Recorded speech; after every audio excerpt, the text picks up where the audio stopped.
अस्सलाम वालेकुम नाजरीन, आप देख रहे हैं WC न्यूज़ नेटवर्क। हमारे साथ आज खास मेहमान नेशनल कॉन्फ्रेंस के जोनल नायब सदर गुलजार अहमद शान साहब जुड़े हैं।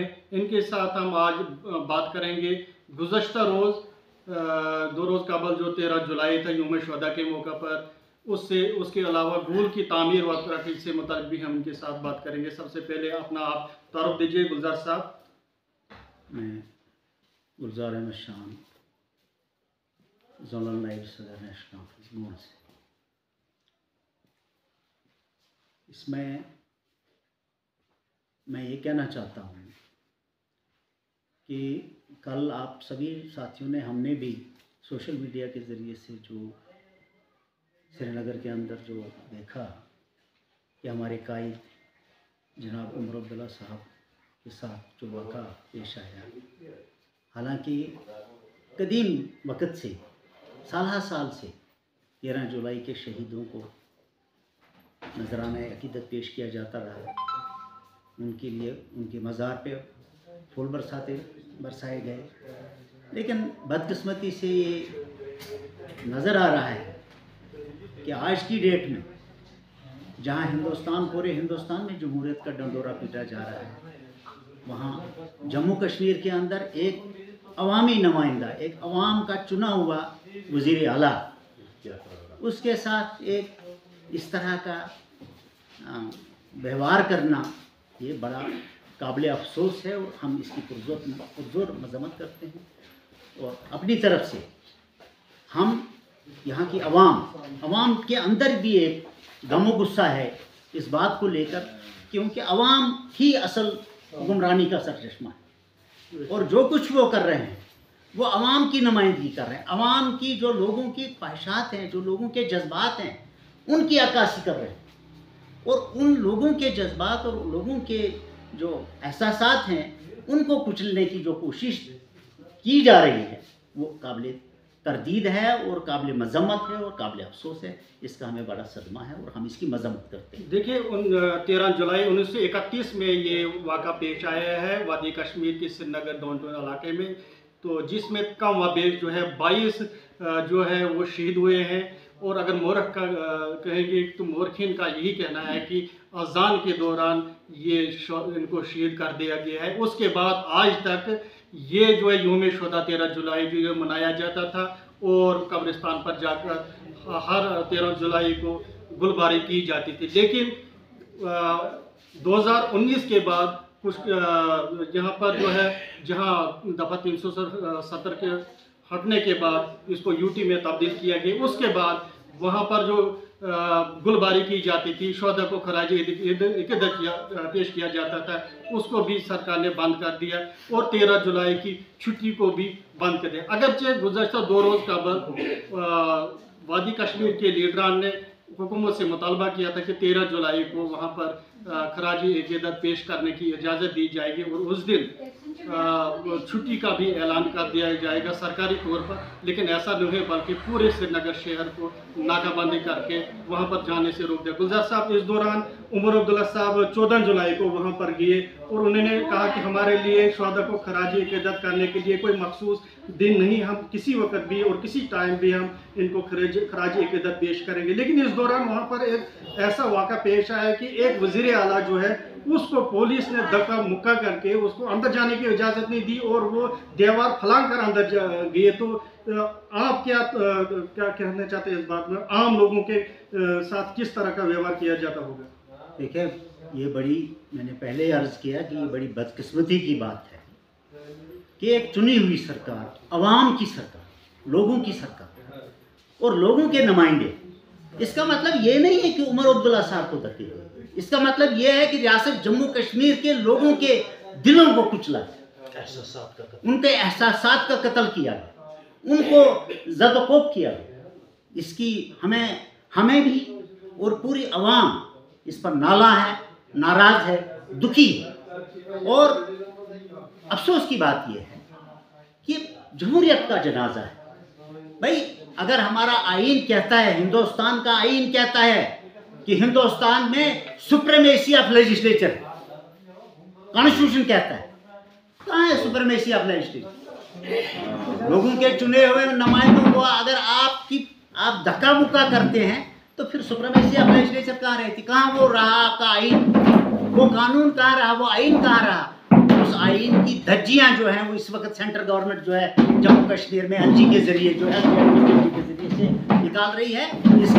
इसकी हम जितनी भी मजम्मत की जाए, इस वक्त हम इसकी मजम्मत करते हैं और रियासत जम्मू कश्मीर का हर शहरी इसमें दुखी और इसकी मजम्मत करता है और इसके लिए सख्त अल्फाज में इसकी मजम्मत करता है और हमें इसका बड़ा सदमा है, ठेस पहुंची है जम्मू कश्मीर के अवाम के दिलों में।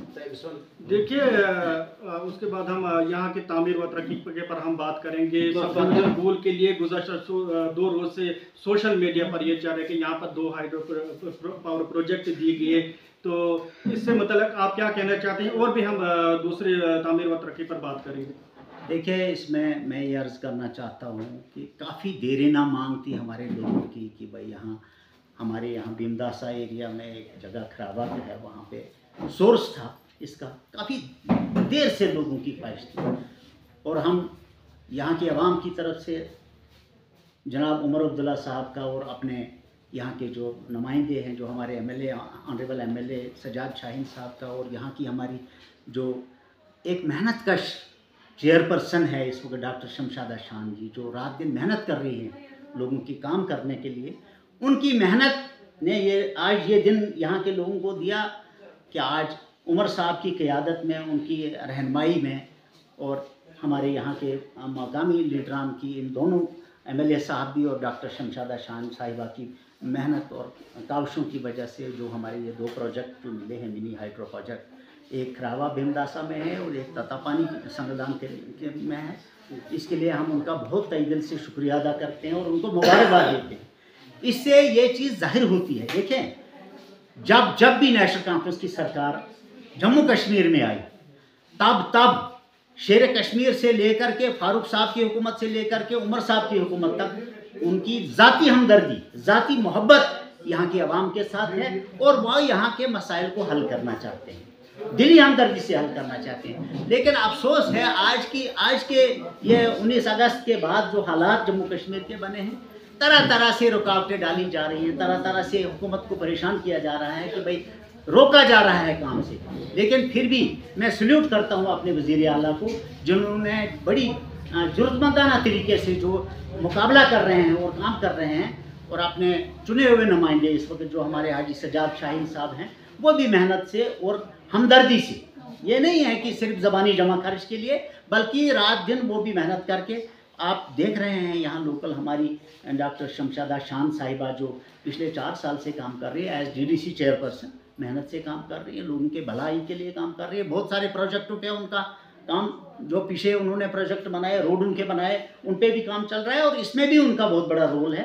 तो मैं उनको शुक्रिया भी अदा करता हूँ हुकूमत का। और लोगों का सवाल है कि दहाइयों से जो पुराने प्रोजेक्ट है, करोड़ों के प्रोजेक्ट है, अगर हम यहाँ खेत नहर की बात करेंगे, डिग्री कॉलेज की बात करेंगे, स्टेडियम की बात करेंगे, टीआरसी बिल्डिंग की बात करेंगे, हॉस्पिटल की बात करेंगे, एवं कि हम केंद्रीय विद्यालय की बात करेंगे, जो बड़े बड़े प्रोजेक्ट यहाँ पर थे वो तशनई तकमील है, उनकी कोई तामीर नहीं हो रही है, करोड़ों रुपये जो है वो बर्बाद हो रहा है। आप डिग्री कॉलेज की सूरत हाल देखिए या बाकी, यानी कि यहाँ स्कूलों में स्टाफ की कमी है। लोगों का कहना है कि मौजूदा सरकार जो मुकम्मल तौर पर नाकाम हो चुकी है लोगों के मसाइल हल करने में। नए प्रोजेक्ट को लाकर वो क्या करेगी जब पुराने प्रोजेक्ट जो है वो मुकम्मल नहीं हो रहे हैं, लोगों के मसाइल जो हल नहीं हो रहे हैं।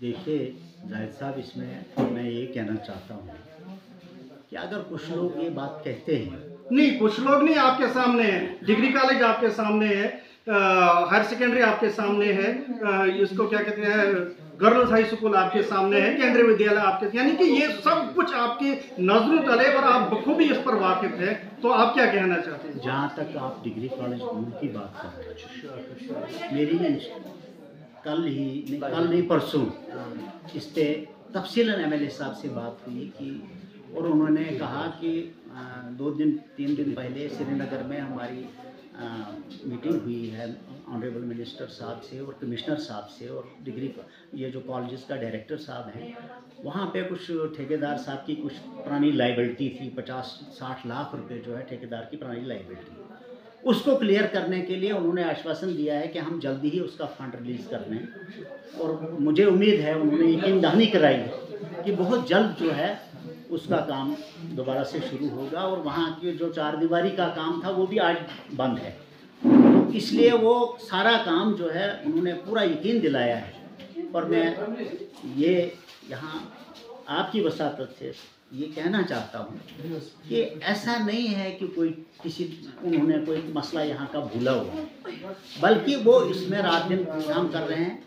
मेरे साथ शायद कोई और भी साथी थे, हमारी तफसीलन बात हुई इस पर। और जहाँ तक डिग्री कॉलेज का मसला है वो भी इंशाल्लाह जल्दी दोबारा काम शुरू हो जाएगा उस पर, और क्लासें भी वहाँ शिफ्ट होंगी। दूसरा, आपने कहा कि इंडोर स्टेडियम का या केंद्रीय विद्यालय का की बात आपने की। केंद्रीय विद्यालय देखिए, वो 10 साल से लटका हुआ मसला था। उसमें ज़मीन भी केंद्रीय विद्यालय संगठन को ट्रांसफ़र हुई है और उनका कोई ऑफिसर वहाँ आया भी था इसमें। लेकिन अब केंद्रीय विद्यालय आप लफ्ज़ से ही देख लें, वो केंद्रीय विद्यालय है, तो मुझे उम्मीद है कि उसमें भी जल्द पेशरफ्त हो जाएगी। यानी कि वक्त की कमी की वजह से हम आप तक पूरी बात को पहुंचा नहीं पाएंगे। इंशाल्लाह फिर हम किसी और वक्त दूसरे मसाइल पर, ग्राउंड मसाइल जो है वो आप तक पहुंचाने की कोशिश करेंगे। तब तक अल्लाह हाफ़िज़।